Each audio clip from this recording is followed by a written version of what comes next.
Everyone would get excited and I would just sit and watch. I wouldn't participate. But after the meeting ended, I would tell my husband all of my ideas and all of my thoughts about it that I wasn't willing to share while other people were around. And he finally asked me, "Why don't you say anything during the meeting? Because you just create more problems for me when you change what we're doing after the fact instead of just having this conversation because your ideas are great." And when he said this to me, I actually realized how scared I was. I didn't want my idea to be a bad idea. I didn't want to be seen. And I was so fearful that if I did have a bad idea, that people would instantly know that I was dumb. Instantly, they would know I'm stupid. Well, that's ridiculous.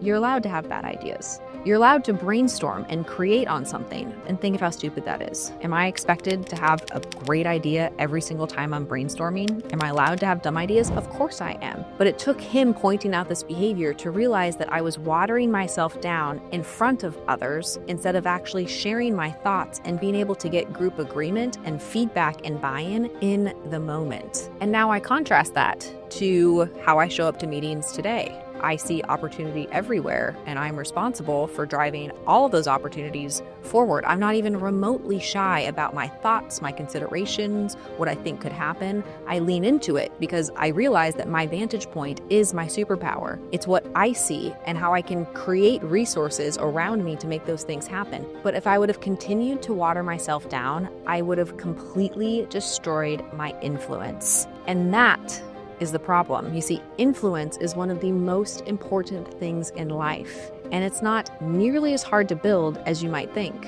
because influence doesn't start with these massive moves. It starts with the energy that you bring into every single room, where you spend your time, and the boundaries that you set. You see, when your standards are clear, people either rise to meet them or they remove themselves. But when you detach, you can't set the right tone to become an influential force in people's lives because you're detached from your own life. And the shift is this: the detachment doesn't protect your influence, it actually destroys it. If you're not shaping the tone, then somebody else is, always. So here's how you can build influence. Right now, choose one environment that you're going to be in over the next week. You're either part of a team meeting, a family decision, or maybe it's even a social gathering.